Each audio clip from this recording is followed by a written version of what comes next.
Welcome to Raj news. మీ సిల్వేరి శ్రీశైలం. ఒక్క ఓటమి 100 తప్పుల కార్యక్రమానికి స్వాగతం. తెలంగాణ ఉద్యమం ఉవ్వెత్తున ఎగిసిపడడానికి కారణం తెలంగాణ ఆట పాట సంస్కృతి భాష. ప్రపంచ చరిత్రలో ఎక్కడ ఎప్పుడు కని విని ఎరగని విధంగా ఉద్యమం కొనసాగిందంటే దానికి ఆయుపట్టుగా గాయకులు నిలిచారు. ఇంకా వారికి చేదోడు వాదోడుగా నిలిచినటువంటి అన్ని వర్గాల ప్రజలు గాయకులను ఈరోజు మన్ననలిస్తున్నారు. కవులు, కళాకారులు, గాయకులు వారు చేసినటువంటి సేవ తెలంగాణ ప్రజలు ఎప్పుడు ఎక్కడ ఏ విధంగా కూడా మర్చిపోరు. రాజ్ న్యూస్ వేదికగా తెలంగాణ ఉద్యమానికి కృషి చేసినటువంటి ప్రతి కవి, కళాకారుడు, గాయని, గాయకులకు శనార్థులు. తెలంగాణ ఆవిర్భావంతో ఒక్కసారిగా వారి జీవితాలు మారిపోతాయనుకున్నటువంటి కవులు, కళాకారులకు నిరాశ నిస్పృహలే మిగిలాయి. కేవలం అధికార పార్టీకి ఒత్తాసుగా పలికినటువంటి కొన్ని గొంతులే కద్దరు బట్టలు వేసుకొని ముందుకొచ్చాయి. కానీ కథన రంగంలో కాలికి గజ్జె కట్టి ఊరూరా తిరిగినటువంటి వేలాది మంది కవులు, కళాకారులకు కనీస ఆదరణ కూడా నోచుకోలేదనేటటువంటి మాట మాత్రం వాస్తవం. బీఆర్ఎస్ ప్రభుత్వం కానివ్వండి, కాంగ్రెస్ ప్రభుత్వం కానివ్వండి, కవులు, కళాకారులు, గాయని, గాయకులకు గాయని మాచ్చలుగా మిగిలిపోతున్నారు. అంతేకాని వాళ్ళ జీవితాల మార్పుకు ఎవరు కృషి చేయడం లేదు. అసేదుల ఆరతి అని చెప్పి కాళ్ళ గజ్జె కట్టి ఆడినటువంటి అవే కాళ్ళు ఈరోజు కాయ కష్టాలకు మళ్ళీ మరిగాయి. దానికి కారకులు ఎవరనేటటువంటి ప్రశ్న రాజ్ న్యూస్ వేస్తుంది. ఈరోజు రాజ్ న్యూస్ ఒక్క ఓటమి 100 తప్పుల కార్యక్రమంలో మనతో పాటు ప్రముఖ తెలంగాణ గాయకులు సుక్కా రామ్ నర్సయ్య గారు మనకు ఉన్నారు. ఆయన ఎంతో పెద్ద అంటే ఫ్లోక్ కల్చర్లో కానివ్వండి, తెలంగాణ వాస్తవికతలో కానివ్వండి, అభ్యుదయ భావాలలో కానివ్వండి, సుక్కా రామ్ నర్సయ్య గారికి పెట్టింది పేర్లు. తర్వాత రామ్లింగం గారు ప్రముఖ ఉద్యమ గాయకులు, వెంకన్న గారు ప్రముఖ ఉద్యమ గాయకులు మనకు ఈరోజు లైవ్ షోలో అందుబాటులో ఉన్నారు. మొట్టమొదటిగా సుక్కా రామ్ నర్సయ్య గారితో ప్రారంభిద్దాం. రామ్ నర్సయ్య గారు నమస్తే. ఎస్ అన్న, ఒక మంచి పాటతోని మీ ఎంట్రీ ఇవ్వాలని కోరుకుంటున్నాను. పాట ఏదైనా పర్వాలేదు. నేల గుండె పగిలి పంట నేల రాలుతున్నది, రైతు గుండె ఆగి పొడవి సెదలు పట్టుతున్నది. నేల గుండె ఆగి ఈ తెలంగాణ గతంలో ఉన్నటువంటి తెలంగాణ, ఇప్పుడు ఉన్నటువంటి తెలంగాణ, 10 ఏళ్ల తెలంగాణ, 10 ఏళ్ల తర్వాత 4 నెలల తెలంగాణ. ఏదేమైనప్పటికీ పాఠకాలు అంటే ఇప్పుడు పాట అంశం పైన జరుగుతుంది కాబట్టి అన్న వినబడుతుంది కదా. ఎస్ క్లియర్ అండి. పాట అంశం మీదనే జరుగుతున్నది కాబట్టి నేనేమంటా అంటే తెలంగాణలో పాట నిలకడగలేదు. ముఖ్యంగా పాట అనేది చాలా నిలకడతోని, చాలా ఓపికతోని, చాలా సౌమ్యంగా ప్రజల పక్షాన నిలబడి ఉండాలి పాట అనేది. అంటే మా ముందు తరాలు మాట్లాడుతుంటే మేము వాళ్ళ ఎంట పోనప్పటికీ 199% పోనట్టే లెక్క. మేము వాళ్ళు నడిచిపోతున్నటువంటి తొవ్వలో మేము వచ్చినటువంటి మొలకలం మాత్రమే. బట్ కాకపోతే ఏంటంటే వాళ్ళు చెప్పినటువంటి ఆ సిద్ధాంతం ఏదైతే ఉందో దాన్ని భుజాల్లో మోసుకుపోయేటువంటి ప్రయత్నం చేస్తుండ్రు రామ్ నర్సయ్య. అది ఎంతవరకు ఎంత దూరం తీసుకుపోగలుగుతా అనేది అది కాలం నిర్ణయిస్తుంది. కాబట్టి ఈ జూమ్ మీటింగ్ పెట్టి మంచి కార్యక్రమం ఏర్పాటు చేశారు అన్నయ్య. అన్నా చెప్పండి. సుక్కా రామ్ నర్సయ్య గారు, అంటే తెలంగాణ ఉద్యమానికి తెగించి పాడినటువంటి గొంతుకలే ఈరోజు అసంతృప్తి జ్వాలలు వాళ్ళ గొంతులలో వినిపిస్తున్నటువంటి మాట వాస్తవం. తెలంగాణ వచ్చేనని తెగమురిసిపోకురా ఎల్లిగా ఓ మల్లిగా అని చెప్పి కాలు గజ్జెగట్టి ఊరూరా తిరుగుతున్నటువంటి ఎంతోమంది కళాకారులను చూస్తాం. ప్రభుత్వం ఏర్పడ్డాక కళలను, కళాకారులను ఎందుకు సంతృప్తి పరచలేకపోయింది ప్రభుత్వం? ఐఎమ్ నాట్ బ్యారికేటింగ్ తెలంగాణలో బీఆర్ఎస్ ప్రభుత్వమా, కాంగ్రెస్ ప్రభుత్వమా, ఇంకే ప్రభుత్వం అని కాదు. ప్రభుత్వాలు పరిపాలనలోకి వచ్చాక తెలంగాణ ఆవిర్భావానికి ఎంతో కృషి చేసినటువంటి కవులు కళాకారులు గాయకుల పట్ల ఎందుకు నిర్లక్ష్యం? ఇక్కడ నిర్లక్ష్యం అనేది ఒక రకమైనటువంటి సబ్జెక్ట్ అయితే, ఇక్కడ నిర్లక్ష్యం అనేది ఎంతవరకు అయితే కరెక్టో, ద సేమ్ టైం ఇక్కడ ఉన్నటువంటి కళాకారులు ఎవ్వరు కూడా ప్రజల కోసం, ప్రజాస్వామ్యం కోసం, ప్రజల శ్రేయస్ కోసం నిలబడ్డప్పుడు ఈ రాజ్యంలో వాళ్ళకంటూ ఒక స్థానం కావచ్చు, వాళ్ళకంటూ ఒక ఏమంటారు, వాళ్ళకంటూ ఒక గుర్తింపు కావచ్చు, ఇంకేదైనా అనేక రకాలుగా అనొచ్చు. బట్ విషయం ఏంటి అని అంటే, వచ్చిన తర్వాత 550 మంది కళాకారులకు ఉద్యోగాలు ఇస్తే, హలో,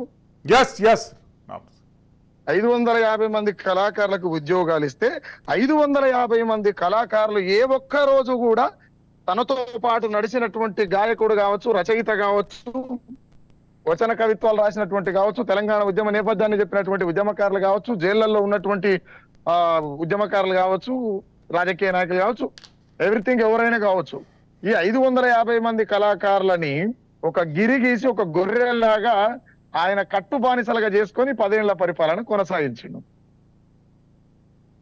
ద సేమ్ టైం ఏంటంటే, అక్కడ ఉన్నటువంటి ప్రభుత్వ కళాకారులుగా వాళ్ళు అంటే వాళ్ళ మీద బోర్డులు తొలగించుకొని ప్రజలకు ఉన్నటువంటి సమస్యలని, ప్రజలకు ఏం కావాలనేటువంటి సమస్యని నేనైతే ఏ ఒక్క పాట కూడా వినలే. నాకు తెలిసి నేను గతంలో కూడా అడిగిన, ఎక్కడ అడిగినా గోరెటెంకన్న గారిని నేను ఏమని అడిగినంటే, గల్లి సిన్నదైన ఘనమయ్యి నా పాట పల్లె కన్నీరాగి పసందుగా ఉందా, పేలాది అమరుల పేలాది త్యాగాల నోరుబడిపోయిందా, వయసు మళ్ళీ మనసు సోయి తప్పుతుందా, గిచ్చన్న గిరిమల్లె ఉరిపెట్టుకున్నదా, అవార్డుల పేర అంతమవుతున్నదా, డబుల్ బెడ్రూమ్ పోయి ఏమొచ్చిందని ఎట్లా రాస్తారు పాట, ఏమొచ్చిందని ఎట్లా రాసిరు. నేను ఈ పాట కూడా ఎందుకు చెప్పినా అంటే, 5 ఏళ్లలో నాటు ఇట ఇడుములొచ్చినా, 10 ఏళ్లలో నజపానోలే ప్రగతి గురినో, కడుపుల తల పెట్టి పరుల ఆకలి దూసే నెనరుగల్ల గుణము ఇళ్ళ వెలగనున్నదో అని గోరెటెంకన్న ప్రభుత్వం వచ్చినటువంటి 2 నెలలకే ఈ పాట రాసిండు.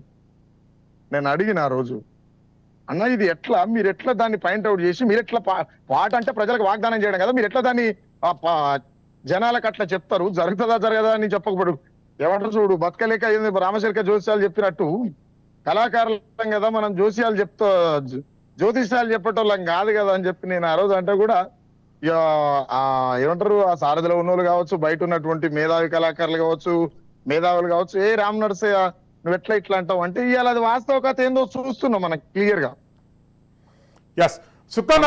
రామ్ నరసయ్య గారు మీరు లైన్ లో ఉండండి, ఒకసారి రామలింగం గారిని తీసుకొని మళ్ళీ మీ దగ్గరికి వస్తాను. రామలింగం గారు, ఏంటి తెలంగాణ ఉద్యమంలో పనిచేసినటువంటి కవులు, కళాకారులు, గాయకులు, గాయనీలు ఈరోజు నిజ జీవితంలో వాళ్ళు ఏం చేస్తున్నారు, ఎక్కడున్నారు, ఏంటి మీ దగ్గర ఉన్న అప్డేట్ ఏంటి?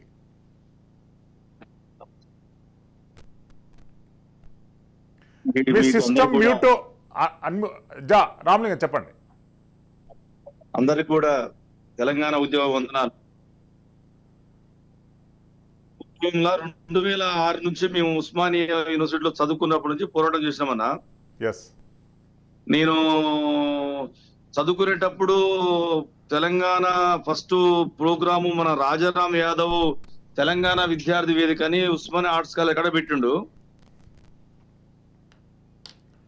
పెట్టినప్పుడు నేను ఆ రోజు నాకు అప్పుడు తెలంగాణ ఉద్యమం తెలుసు కానీ ఒక గాయకునిగా పాడాలి చేయాలని ఒక ఆతృత ఉన్నది తెలంగాణ ఉద్యమం కోసం ఉన్నప్పుడు నాకు ఆ వేదిక మీద ఒక పాటకు అవకాశం వచ్చింది అన్న.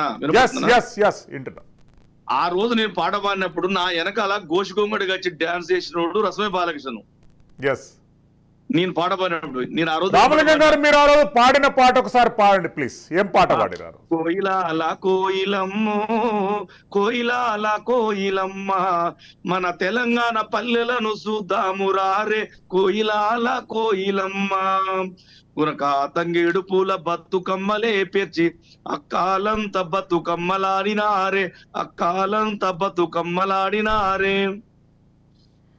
ఈ పాట పాడినప్పుడు అలుపు సులుపులు మరవ ఆడిన ఆటలను టీవీ ఛానళ్ళు వచ్చి పాటనెక్కిరించనే, టీవీ ఛానళ్ళు వచ్చి పాటనెక్కిరించనే. కోయిలాల కోయిలమ్మ మన తెలంగాణ బతుకును ఇక పాలు చేసనే, కోయిలాల కోయిలమ్మ. ఈ పాట పాడినప్పుడు రసమే బాలకృష్ణ గోజు గుమ్మడి కట్టుకొచ్చి నా పాట కనుక డాన్స్ చేసిండు. అప్పుడు నేను పీజీ చదువుతున్నాను యూనివర్సిటీలో. ఎస్ రామలింగ గారు. అయితే తర్వాత తెలంగాణ ఉద్యమం ఉవ్వెత్తునిస్తుంది. బాలక సుమను మా సీనియర్ ఉండే యూనివర్సిటీలో ఆయన ఇంగ్లీష్ చదువుతుంటే మేము కామర్స్ చదువుతుంటే, నేను అంజనేయులు గౌడ్ అని బీసీ ఉద్యమ నాయకుడు అన్న రూమ్ లో మేము ఉన్నాం. తెలంగాణ వచ్చింది. తెలంగాణ ఉద్యమంలో వనస్థలీపురంలో ప్రోగ్రాం పెట్టినప్పుడు జానారెడ్డి గారు కాంగ్రెస్ వాళ్ళు మొత్తం కూడా తెలంగాణ ఇస్తున్నాము, ఇక వస్తున్నాం, ఇక ఢిల్లీ పోతున్నాం అన్నప్పుడు హోమ్ మినిస్టర్ గా జానారెడ్డి గారు ఉన్నారు. మేము అప్పుడు ఓ పాట వాడిని, నాకు మీద కేసు పెట్టరు. అయ్యలా వాడిన పాట ఏంటంటే, లంగలార దొంగలార కాంగ్రెసు మంత్రులారా, లంగలార దొంగలార కాంగ్రెసు నేత యాడముండ మోసినారు రో, మీ ఆలిమొల తాడు దెంపి సెట్టుకెయ్య ఎక్కడెళ్ళిపోయినారు రో. ఇచ్చేది మేమంటారు, తెచ్చేది మేమంటారు, గల్లీలున్న పోయి మీరు ఢిల్లీ గాడికి వెళ్ళి పిల్లులయ్యి తిరిగి వచ్చిండ్రో. ఓ జనారెడ్డి మీరు గల్లీలోన తాకున్నారు రో అని ఆ రోజు పాట రాసినప్పుడు మా మీద కేసు పెట్టారు. అయినా కూడా సరే తెలంగాణ వస్తున్నది ఉద్యమంలో ఉన్నప్పుడు ఇదే శ్రీనివాస్ గౌడు టీజీఓ అధ్యక్షుడుగా ఉన్నాడు, కవిత, హరీష్ రావు, కేటీఆర్, ఉస్మాని వచ్చినప్పుడు మేమంతా వాళ్ళతో కలిసి నడిచినాం. తెలంగాణ రాష్ట్రం వచ్చింది. వచ్చిన తర్వాత కేసీఆర్ ఫస్ట్ ఇలాగ రామనాథన్ అన్నట్టుగా తెలంగాణ కళాకారులకు ఉద్యోగాలు ఇస్తున్నామని ఒక నోటిఫికేషన్ వచ్చినప్పుడు ఫస్ట్ సంబరపడ్డ వాళ్ళు నేను ఒక మొదటగా నేనున్నా. అయిపోయిన తర్వాత మేము రసమే బాలకృష్ణకు సాంస్కృతిక చైర్మన్ ఇచ్చారు. మేమందరం కలిసి ఆ మాదాపూర్లో ఆడికి పోయినాం.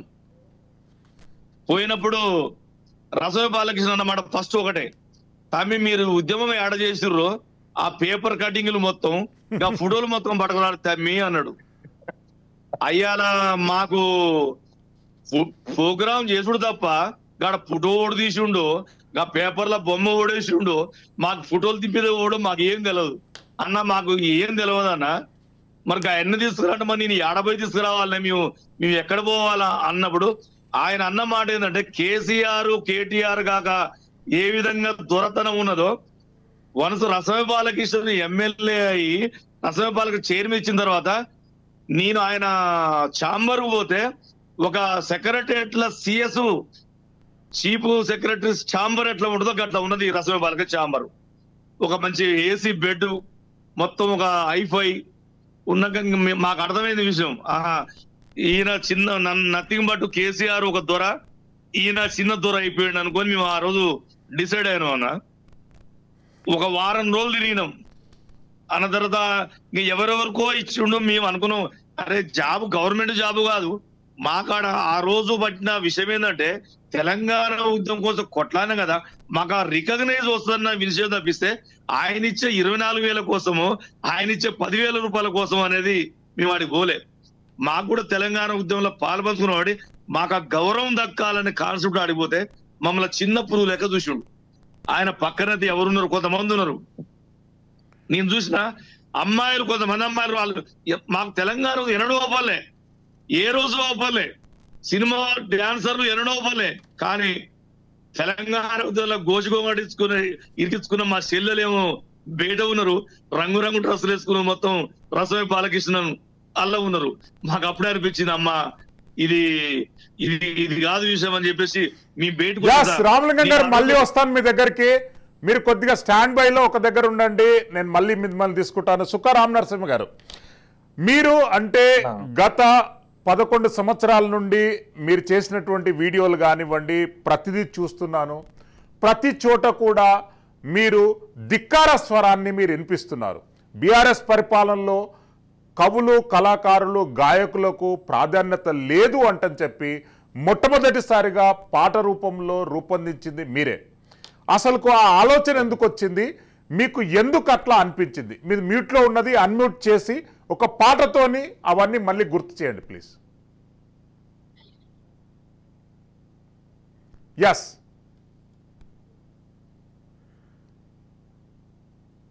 రామ్ నరసింహారావు, మీ మ్యూట్లో ఉన్నది అన్మ్యూట్ చేయండి. అన్న ఇప్పుడు వినబడుతుందా? ఎస్ ఎస్ ఒక పాటతో ప్రారంభించండి ప్లీజ్.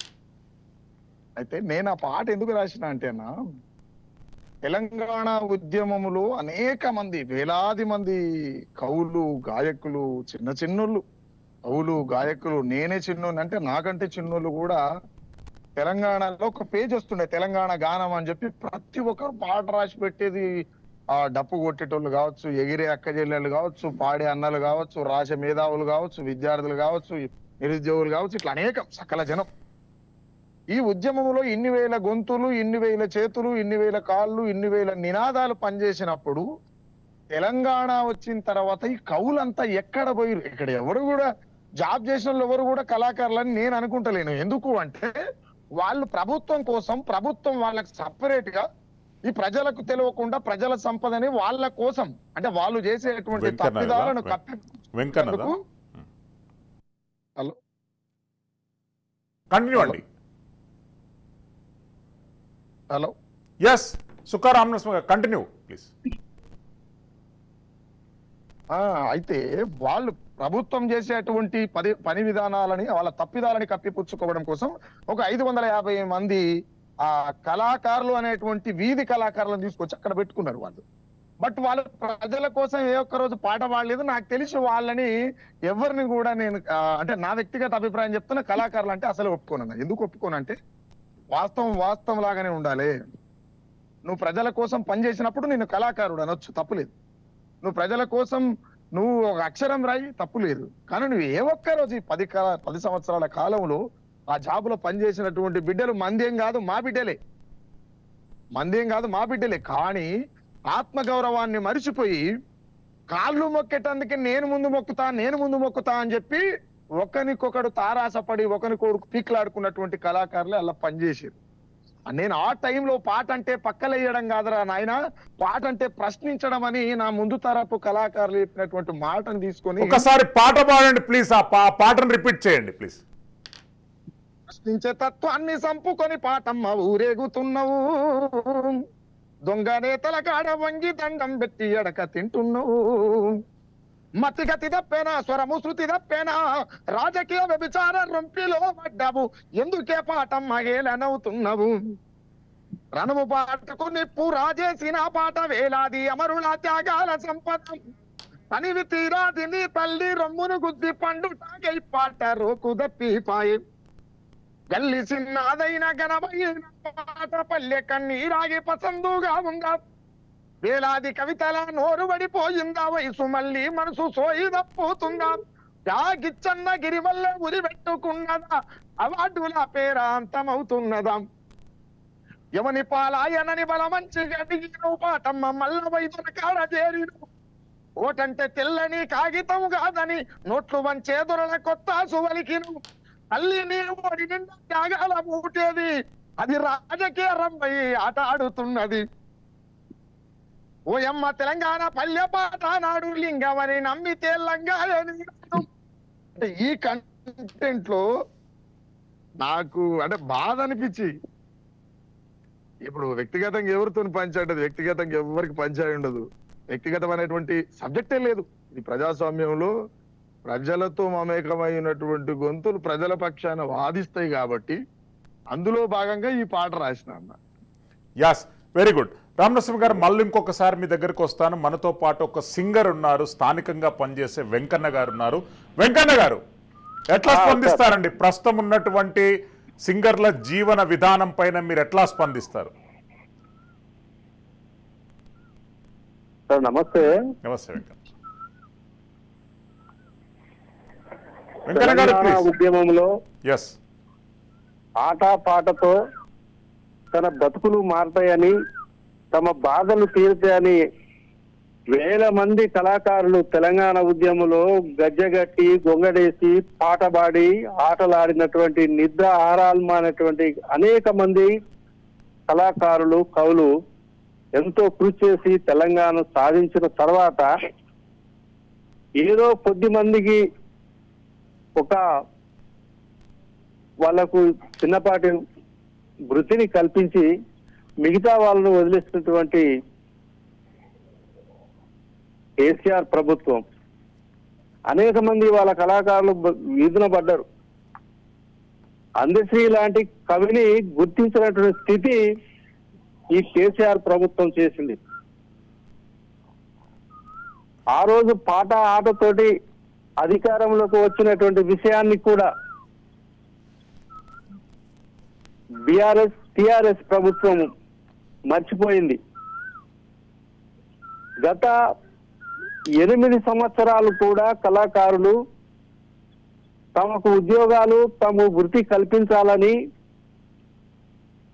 హైదరాబాద్ చుట్టూ వేల ఖర్చు పెట్టుకొని తిరిగినా కూడా ఏ ఒక్కరు కూడా స్పందించినటువంటి పరిస్థితి లేదు.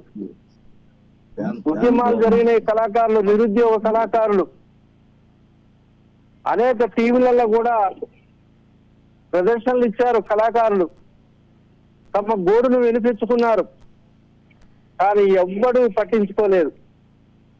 చూస్తాం చేస్తాం అనే మాటే తప్ప ఎవరు కూడా పట్టించుకోకపోవడం వల్ల కళాకారులు తమ ఆశలు నిరాశలై వాళ్లకు వృత్తి లేకుండా ఇలా వీధిన పడే పరిస్థితి ఉన్నది.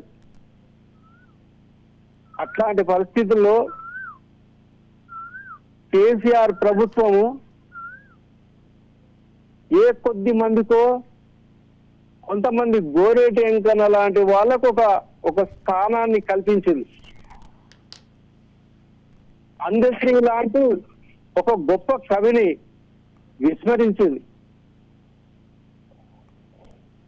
ఇవాళ వచ్చినటువంటి కాంగ్రెస్ ప్రభుత్వం ఆయన పాటను గుర్తించింది. అందశ్రీ లాంటి యొక్క పాటని అనగదొక్కినటువంటి కేసీఆర్ ప్రభుత్వానికి కాంగ్రెస్ ప్రభుత్వము ఇవాళ అందశ్రీకి ఒక కానుకగా ఇచ్చింది. ఇది ఇవాళ కొంతమందికి ఈ కాంగ్రెస్ ప్రభుత్వంలో కొంత న్యాయం జరుగుద్దేమో కవులకి కళాకారులు అనేటువంటిది మా ఆలోచన సార్. ఎస్ వెంకన్న గారు, థ్యాంక్స్ ఫర్ యువర్ పార్టిసిపేషన్. మళ్ళీ మీ దగ్గరికి వస్తాను. రామలింగం గారు, అంటే వెంకన్న గారు ఒక వ్యాలిడ్ పాయింట్ మన ముందుకు తీసుకొచ్చారు. ఎవరైతే తెలంగాణ ఉద్యమానికి కేసీఆర్ కంటే కూడా ముందు సంధి వాళ్ళ గళాన్ని వాళ్ళ గానాన్ని ఆయుధంగా మలుచుకొని ఉద్యమంలో పాల్గొన్నటువంటి వ్యక్తులను నిర్లక్ష్యానికి గురైంది. అసలు కేసీఆర్ గారి అభద్రతా భావం ఎక్కడుంది, ఎందుకుంది ఆ విషయంలో? రామలింగం గారు, సిస్టమ్ మీట్లో ఉన్నదండి, అన్మ్యూట్ చేయండి ప్లీజ్. ఎస్ రామలింగం అన్న, రావడం లేదు మీది వాయిస్ అన్న. ఇప్పుడు వస్తుందన్నా? ఎస్ ఇప్పుడు వస్తుంది. ఎస్. అయితే తెలంగాణ వచ్చిన తర్వాత నేను అసెంబ్లీలా ఒకటి వాదన జరుగుతున్నప్పుడు నేను ఫస్ట్ ఒక పాట రాసిన. ప్లీజ్. అమ్మా ఓ అసెంబ్లీ నువ్వు చిన్నబోయినావా, తండ్రి కొడుకు అల్లుని చేతిలో బందివైనావా, కార్మిక శాఖకు ప్రశ్న అడిగితే బదులు చెప్పడమ్మా, అల్లుడు లేసి వస్తాడమ్మా, నిరుద్యోగుల బాధ ఏందంటే గొంతు విప్పడమ్మా, కొడుకు ఉరికి వస్తాడమ్మా. ఆ అసెంబ్లీలో ప్రతిపక్షాలు ఏ ప్రశ్న అడిగినా హరీష్ రావు, కేటీఆర్, కేసీఆర్ ముగ్గురే సమాధానం చెప్తుండే. చెప్పినప్పుడు తెలంగాణ వచ్చి 5-6 నెలలు అయిపోయింది. ఈలోపు ఈ వ్యవస్థ మొత్తం ఈ రసమే బాలకృష్ణ ఒక తెలంగాణ సాంస్కృతాన్ని కళాకారులు మొత్తం బందీ చేసిండు. అప్పుడు నాకు తెలిసి తెలంగాణ కేసీఆర్ కు వ్యతిరేకంగా ఫస్ట్ పాట రాసింది నేనే. అమ్మా మా తెలంగాణ మాగమైతివమ్మా, తండ్రి బిడ్డ కొడుకల్లుని చేతిలో బందివైతివమ్మా, దొరల గడీలను కూల్చి వేసిన చరిత్ర నాడు, మాది దొరల గడీలను కూల్చివేసిన చరిత్ర నాడు, నిన్ను దొరల గడిలో బందిని చేసిన దరిద్రమీనాడు. పూట పూటకు మాట చెప్పిన ఊర్చుకుంటిమమ్మా, నిన్ను విముక్తి చేసే పోరాటంలో ప్రాణమిస్తిమమ్మా. తెలంగాణకు కాపల కుక్కై ఉంటనంటేనమ్మా, దళిత బిడ్డడే ముఖ్యమంత్రి అంటే నమ్మిపోతిమమ్మా. అమరుల త్యాగం మరచిపోయెను, దొరల పాలన మళ్ళీ తెచ్చెను, ఎక్కడ చూసిన నలుగురే నలుదిక్కులా ఆకలి చావులే. స్వయం పాలన వస్తదనుకొని మురిసిపోతిమమ్మా, దళిత బహుజనుల రాజ్యం కోసం ఎదురు చూస్తిమమ్మా. 4 పిల్లర్ల నాటకానికి తెరలేపినడమ్మా, కుటుంబ పాలన కుతంత్రాలకు వేదికాయనమ్మా. బహుజనులాడే మా బతుకమ్మను బిడ్డనెత్తిన వెట్టిండమ్మా, దొరగారే మా జాతి పితంట, జయశంకరు సారునే మరిసినడంట. ఈ పాట రాసినామన్నా. తర్వాత మేము అనుకున్నాం, కేసీఆర్ తెలంగాణలో చనిపోయిన 1200 మంది అమరుల త్యాగాల సాక్షిగా ఇలా ప్రగతి భవన్ కట్టుకున్నాడు. ఓ కేసీఆర్ మన శ్రీకాంతాచారి అమరవీరుల త్యాగం ఎక్కడ బాయే, రైలు నుండి కూడా తెచ్చిన సుమనన్న త్యాగం ఎక్కడ బాయే, చెల్లెలు సువర్ణ త్యాగం ఎక్కడ బాయే, ఉస్మానియా యూనివర్సిటీకి సాక్షిగా ఎన్సీసీ గేట్ దగ్గర పోలీసులకు పైసలు ఇచ్చి మీ పైసల కోసమే బతకండి అని యాదయ్య జేబులో ఉన్న పైసలు తీసుకొని పెట్రోల్ తోటి కాల్చి చంపుకున్న యాదయ్య త్యాగం ఎక్కడ బాయే. అందుకే అనుకున్నాం మళ్ళీ సెకండ్ పాట రాసిన, అమరవీరుల త్యాగం పరిహాసమా, నీ ఫామ్ హౌస్ చుట్టూరా కంచె కోసమా, ఇదేనా అమరులు కన్న కలల తెలంగాణ, కాదు కాదు ముమ్మాటికి ఇది కేసీఆర్ ఖజానా. అమరవీరుల త్యాగం పరిహాసమా, నీ ఫామ్ హౌస్ చుట్టూరా కంచె కోసమా. అయిన తర్వాత ఇలా బహుజనులు బీసీలో ఉన్నాం, నేను బీసీని. కేసీఆర్ తెలంగాణ రాష్ట్రం వచ్చిన తర్వాత ఎంత తెలివిగా గొర్రెలిస్తా గొర్రెలను కాసుకోండి, బర్రెలిస్తా బర్రెలను కాసుకోండి, పందులిస్తా పందులు కాసుకోండి, బతుకమ్మ చీరలు ఇస్తే కట్టుకొని ఆడండి, మీకు 2000 పింఛన్ ఇస్తా తీసుకోండి, మన తెలంగాణ రాష్ట్రంలో ఉన్నటువంటి ఎంబీసీలకు బీసీలకు మీకు కార్పొరేషన్ పెడతాని మొత్తం ఎట్లా చేసిందంటే, ఇలా మేము మా తాత చెప్పేటోడు మాకు, మా నల్గొండ జిల్లా దొరల పరిపాలన మా తాత చెప్పి రజాకారులు ఉండేటోళ్ళు, దొరలు ఉండేటోళ్ళు, రజాకారులు వస్తే మేము మొత్తం దాచుకుని పోయేటోళ్ళం, దొరలు తీసుకొచ్చి ఇట్లా వ్యవస్థ ఉన్నట్టు మేము మాకు తెలియదు చిన్నపిల్లం. కానీ కేసీఆర్ తెలంగాణ రాష్ట్రంలో దొరల పరిపాలన ఇట్లా ఉంటదరా అని కేసీఆర్ చూపించుండు. కేసీఆర్ కంటే అహంకారి కేటీఆర్. కేటీఆర్ వాళ్ళ మాటలలో ఉన్నటువంటి అంటే ఆ అహంకారం హరీష్ రావు మాట్లాడతాడు, కవిత ఇలా పోయింది, 7 మంది జైల్లో ఉన్నది. ఈ రాష్ట్రాన్ని మొత్తం ఒక 4 శక్తులు తూర్పు పడమర ఉత్తర దక్షిణం ఎట్లా ఉంటాయో ఒక భూమండలానికి ఈ తెలంగాణ రాష్ట్రాన్ని బట్టిన 4 శని గ్రహాలు కేసీఆర్, కేటీఆర్, హరీష్ రావు, కవిత. ఈ 4 గ్రహాలు ఈ తెలంగాణ ఇలా స్వేచ్ఛావాయు. ఇలా కాంగ్రెస్ పార్టీ వచ్చిందా, ఎవరు వచ్చిరా తర్వాత, ఇప్పుడు ఎందుకంటే 100 రోజులు అయింది, అది చేస్తారా తర్వాత. కానీ కేసీఆర్ పీడన మాత్రం తెలంగాణ రాష్ట్రానికి దరిద్రం వదిలిపెట్టింది. నేను మళ్ళీ ఇంకో పాట రాసిన, ఏమని, అరే గొర్రెలు అన్నాడు, బర్రెలు అన్నాడు, కోట్ల సొమ్ము వెనకేసుకున్నాడు, అరే గొర్రెలను కాసే కాపరి చేసి అదే మీకు ఉద్యోగం అన్నాడు, చెర్లలోన మీకు చేపలేస్తాము, బతుకమ్మ పండుగ చీరలిస్తామని, పండగల పేరుతో 100 కోట్లు లూటీ చేసి పాలిస్తున్నాడు, నీళ్ల కోసం నిధుల కోసం నియామకాల కోసం పోరు, 60 ఏళ్ళ మా పోరాటం రాజీ లేని మారాటం, సకల వృత్తుల సమర నిరాటం, పల్లె పల్లెన అరగిన క్రోధం, ఆత్మహత్యలే మాకు మిగిలను, కోట్ల సొమ్ము ఫామ్ హౌస్ చేరెను, ఏం మిగిలెరన్నో మన తెలంగాణలోన, Yes. మనకేం వరిగెరన్నో ఈ దొరపాలనలోన.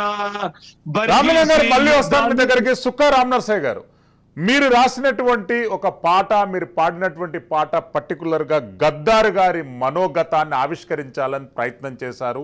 పొడుస్తున్న పొద్దు మీద మనకు పొలి అంటే ఒక రకమైనటువంటి ఈ గాయకులకు రచయితలకు ఒక ఆద్యం పోసేటటువంటి వ్యక్తిగా మనం గద్దార్ని పరిగణించవచ్చు. నాకు గద్దార్తో వ్యక్తిగతమైనటువంటి సంబంధం 1996 సంవత్సరం నుండి మేము కలిసి తెలంగాణ జనసభ సమావేశం ఏర్పాట్లలో ఆయనతో కలిసి పనిచేశాను. ఆయన పైన మీరు రాసినటువంటి పాట తెలంగాణ కాంటెక్స్టులో మీరు ఎట్లా అభివర్ణిస్తారు? తెలంగాణలో గద్దారన్న అంటేనే పాట. ఎస్, గద్దారన్న చేసినటువంటి కొన్ని మిస్టేక్ల వల్ల కొన్ని రాయాల్సి వచ్చింది. అది నగ్న సత్యం, చెనమెరిగిన సత్యం. ఎస్, అది ఇప్పుడు యూట్యూబ్ లో కొట్టినా క్లియర్గా వస్తుంది ఆ తప్పుదాలు ఏందని. ఎస్. ఇక్కడ నా పాయింట్ ఏంటంటే, మీ కడుపులో తూటాలు దింపినప్పటికీ కూడా పాటను వదిలిపెట్టలేదు. మీ పాయింట్ బ్లాంక్ లో AK-47 గన్ను పెట్టి కూడా గద్దార్ నువ్వు పాట పాడొద్దన్న రోజే పాట పాడినటువంటి గొప్ప గొప్ప చాలా అంటే మాటలలో చెప్పలేదు అన్నని గద్దార్ అన్నని. అలాంటి ఆయన ఇవాళ నీ మీద ఏం తుపాకీ లేదు, ఇవాళ నీ మీద ఏమంటారు రాజ్యం నిన్ను కంచెలేసి ఏం కుసబెట్టలేదు, ప్రాణం పోతుంది అనేటువంటి ఏమంటారు ఏదో రకంగా బతకాలనేటువంటి అది లేదు. బట్ విషయం ఏంది అని అంటే, నిర్బంధమే లేనప్పుడు నియంతలను మించినటువంటి నియంతల మీద మీ కలము మీ గలము పనిచేసింది కదా. ఈరోజు ఎందుకు అంటే మీరు చూపిన తొవ్వల మేము వచ్చినాం, ఎందుకు ఈ పని చేయాల్సి వచ్చింది అనేటువంటి కంటెంట్ లో అది రాసినన్నా. అంటే దీన్ని కూడా రాయవలసినటువంటి కారణం ఎందుకు వచ్చిందంటే, అరే కాంగ్రెసోడో నీ కపట నీతి తెలిసిపాయే, దోపిడి దొంగ నీ రూపమేందో తెలిసిపాయం, అటోడు ఇటుగుసుండు విటోడు అటుగుసుండు, వాని నోట వీని నోట వాని మాట, శాంతి చర్చల పేరా సంపుకు తింటిరి మమ్ముల, కాంగ్రెసోడో నీ కపట నీతి తెలిసిపాయే, దోపిడి దొంగ నీ రూపమేందో తెలిసిపాయే.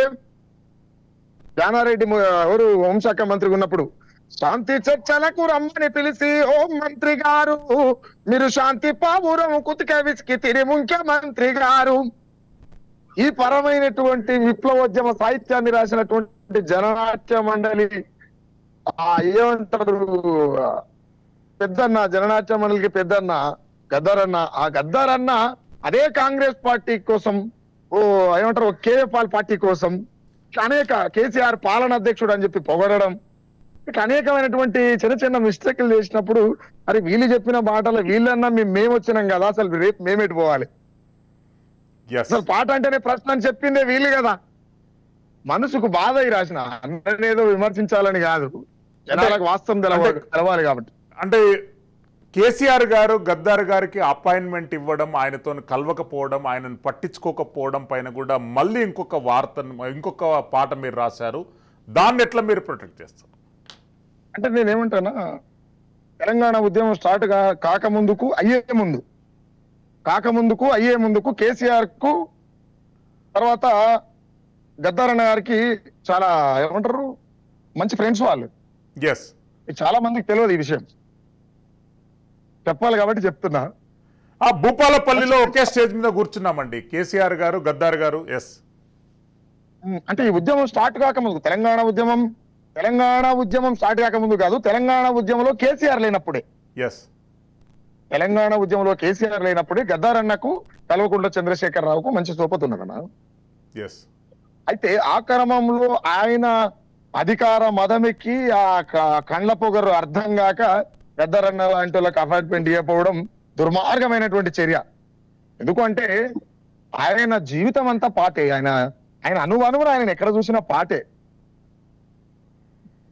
అన్న కూడా కొన్ని మిస్టేక్లు చేయడం వల్ల అట్లా రాయాల్సి వచ్చింది అంతే తప్ప అన్నని అనేటువంటి అది అది ఎవరికి ఉండదు. బహుశా అంటే మీరు ఓన్లీ అంటే గద్దర్నే కాకుండా రసమయిని మరియు గోరటెంకన్న లాంటి వాళ్ళని కూడా మీరు విమర్శించారు.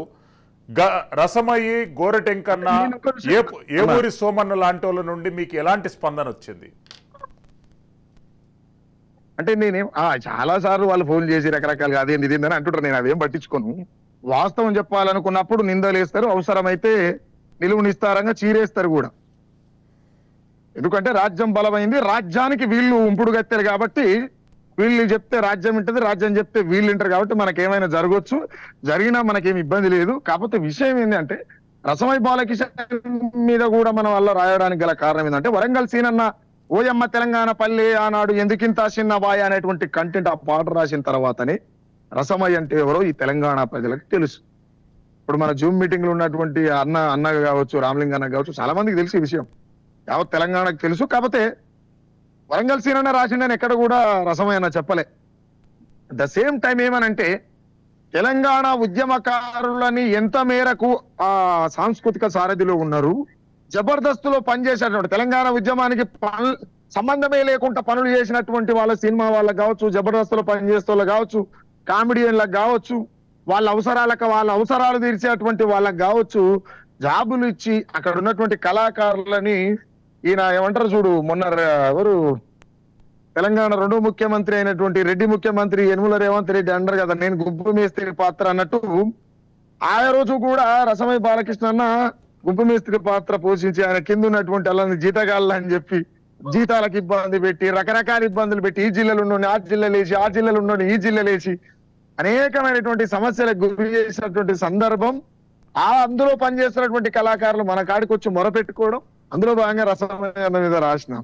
ద సేమ్ టైం గోరటెంకన్న మీద రాయడానికి గల కారణం ఏంటంటే ఒక పాటను పట్టుకొని సమాజంలోకి వచ్చిన తర్వాత జనం సప్పట్లు కొడుతూనే ఉన్నామన్నా. ఎవరమైనా, నేనైనా, గద్దారన్న అయినా, శ్రీశ్రీ అన్న అయినా, ఇంకెవరైనా ఎలాకొచ్చేటోళ్ళు ఇంకెవరైనా ఎవరైనా, నేను ఎందుకు ఎవరు వెంకన్న మీద కూడా రాయాల్సినటువంటి అవసరం ఎందుకు వచ్చిందంటే పల్లె కన్నీరు పెడుతుందో కనిపించని కుట్రల అనే పాట రాస్తే ఒక ప్రభుత్వమే కూలిపోయేటువంటి సాహిత్యం రాయగలిగినటువంటి చాలా విప్లవాత్మకమైనటువంటి పాటలు రాసేటువంటి గోరెటెంకన్న, నువ్వు ఎట్లా తెలంగాణ వచ్చి 2 నెలలు కాక ముందుకే పనుల ఆకలి తెలిసేటువంటి కరుణగల్ల గుణం విలల వెలగనున్నదని ఏ లెక్కతో రాస్తావు, ఎట్లా రాస్తావు? నీ ప్రశ్నించే తత్వం ఎక్కడ పోయింది, ఏ వాగల పడిపోయింది? కిల్లి కొట్లు పోయి డబుల్ బెడ్రూమ్లు అయినాయి అని చెప్పి అడగాల్సినటువంటి సందర్భం కాబట్టి అడిగిన, అంతే అన్న. ఎందుకంటే అది అడగాల కూడా. ఇంకొకటి ఏంటంటే ఒక చిన్న చర్చ ఈ జూమ్ మీటింగ్ ద్వారా చెప్పాలనుకున్నా నేను. హలో, రాజ్ న్యూస్ లైవ్ అన్న, రాజ్ న్యూస్ లైవ్ అన్న రాజ్ న్యూస్ లైవ్ లో చెప్పాలనుకున్నా నేను. ఏమనంటే పాట తెలంగాణ ఉద్యమంలో పాట ఎంతవరకు పనిచేసింది అనేటువంటి సబ్జెక్టు మనం మాట్లాడుతున్నాం. అదే పాట ఇవ్వాలి ఎన్ని ఇబ్బందులలో ఉన్నదనేది మాట్లాడుతున్నాం. కానీ అసలు పాట ఏం చేయాలనేటువంటి కంటెంట్ లో కళాకారులు ఉన్నారా తెలంగాణలో? ఇక్కడ చాలా మంది, ఇది కావాల్సిన చర్చ ఇది కదన్నా. పాట ఎవరి సైడ్ ఉంది? బతుకు తెరువు ప్రయాణంలో ఉన్నది పాట ఈరోజు తెలంగాణలో. బ్రతుకు తెరువు ప్రయాణంలో ఊగిసలాడుతున్నది పాట. కొన్ని సార్లు బయట పోతే జనం మాట్లాడుతున్నప్పుడు సిగ్గు అవుతుంది నాకు. ఎందుకు అనంటే బతకలేక ఈ భారతదేశంలో బతకలేక శరీరాన్ని అమ్ముకుంటున్నటువంటి వేశ్య కూడా సిగ్గుతోని తలదించుకొని పోతుంది కొంతమంది కళాకారులను చూసినప్పుడు. అంత దౌర్భాగ్యమైనటువంటి స్థితికి తీసుకొస్తారు కలమ్మ తల్లిని. ఆ దుఃఖం కలుగుతుంది కాబట్టికనే అప్పుడప్పుడు నాకు బాధ అయినప్పుడల్లా కలమ్మని మా అమ్మ అనుకున్నాం కాబట్టి నమ్ముకొని నెత్తి మీద పెట్టుకొని తిరుగుతున్నాం. ఇక బొమ్మ అనిపించినాడు ఆడు అమ్ముకుంటాడా లేకపోతే అంగడికి తోలుతాడా ఏం చేస్తాడో దానికే తెలిసి ఉండాలి. కానీ పాట అనేది ఏదేమైనప్పటికీ ప్రజల వైపు ఉండాలి. పాలకుల పంచన చేరి రాణిగారి వయ్యారపు కురుల మీద రాజుగారు వేసుకున్నటువంటి ఆయన చేస్తున్నటువంటి ఆకృత్యాలన్నీ కూడా, ఆకృత్యాలని, దోపిడిని, నియంత్రణని అన్నిటిని కూడా వాళ్ళు ఎంత అంటే రసవత్తంగా అదే చాలా బాగుంది ఆయన అని చూపిస్తారు. మరి అంటే చెప్పేటోళ్లకు సిగ్గి శరం లజ్జ ఉంటుందా కూడా నాకైతే తెలియదు నిజంగా కూడా. పొగడడం అనేదే బానిసత్వం. ఆ బానిసత్వంలో పాట ఉండొద్దు అనేదే రామనర్సయ్య చెప్పే సత్యం. మళ్ళీ వస్తాను రామలింగం గారు. ఇప్పుడే అన్న చెప్పిండు, దొరబాబులు నవాబులు కలిసి తెలంగాణ విధ్వంసానికి నాంది పలికారు. కవులు, కళాకారులు, గాయకుల బాధ్యత ఇప్పుడు మళ్ళీ జాగృతం చేయాలి. సాంస్కృతికంగా జాగృతం చేయడానికి కవులు కళాకారులు ఎలాంటి చేతనతో ముందుకు రావాలి? రామదాస్ చెప్పింది చాలా సత్యమైన మాట. ఎందుకంటే ఇలా కొంతమంది కళాకారులు చూస్తుంటే నిజంగా ఆ స్టేజ్ల మీద నిన్నటిదాకా కేసీఆర్ ను పొగిడిర్రు, ఇదే సాంస్కృతిక కళాకారులు. మళ్ళీ ఇప్పుడు మన రేవంత్ రెడ్డిని పొగుడుతున్నారు. ఇప్పుడు గవర్నమెంట్ ఉద్యోగి ఏం చేస్తాడు? ఓ ప్రభుత్వ ఉద్యోగి జీతం ఇచ్చిన ఆయన పని చేసుకోపోతాడు, కానీ ఆయనకు సంబంధించిన వ్యవస్థని పోగొడు ఎవరు? దౌర్భాగ్యం ఏంటంటే ఇలా నిజంగా కళాకారులు తెలంగాణ రాకముందుకు గౌరవంగా బతికిరు. ఆంధ్ర పెత్తందారుల మీద, వలసవాద పెత్తందారుల మీద, తెలంగాణ అణిచివేస్తున్న దోపిడీదారుల మీద పాటుపడినప్పుడు తెలంగాణ సమాజం మొత్తం గర్వపడది. ఆ కళాకారుల ఉద్యమం ద్వారా కళాకారుల గలమే ఈ తెలంగాణకు బలమని ఆయన సంబరపడది. ఎప్పుడైతే కళాకారులని కేసీఆర్ ఓ దొడ్ల బంధించిండో, ఓ దొడ్ల కట్టేసి ఓ గిరిగీసి మీకు ఇదే జీవితం అని 24,000 రూపాయల జీతం ఇచ్చి చేసిండో, మనం మీకు తెలుసు, ఒక కుక్కని కానీ ఒక కోడి ఈకలు మొత్తం పీకినప్పుడు తిడుతుంది, కోపకి చూడది. అదే ఈకలు పీకిందా కోడికి 4 గింజలు వేస్తే అబ్బా మంచోడు అని చెప్పేసి పొగుడుతుంది. ఇలా తెలంగాణ పరిస్థితి కూడా, కళాకారుల పరిస్థితి కూడా ఆ స్థితికి చేరాల్సింది. దాంట్లో ముఖ్య పాత్ర గోస్ టు రసమై బాలకిషన్. రసమయి నీ లీలలన్నీ తెలిసిపాయెను నీ అన్నా వింటురా? రసమయి నీ లీలలన్నీ తెలిసిపాయెను నీ సాంస్కృతి సారథి కళా వెలసిపాయను. నీ సిగ్గు పోతది, నీ సీటు పోతది, నీ బుగ్గ పోతది, బుగ్గ కారు పోతది. ఇలా బుగ్గ పోయింది, బుగ్గ కారు పోయింది. ఇలా సంపాదించుకుంటూ అవతల పడ్డాడు. కానీ ఒక కళాకారునిగా ఉండి, ఒక కళామ్మ తల్లి బిడ్డ అయి ఉండి, ఒక కళాకారునిగా నీచంగా చూసిన వ్యక్తి ఈ తెలంగాణ రాష్ట్రంలో ఒకే ఒక వ్యక్తి, రసమే బాలకృష్ణ. ఎందుకంటే దళిత జాతర పుట్టిండు.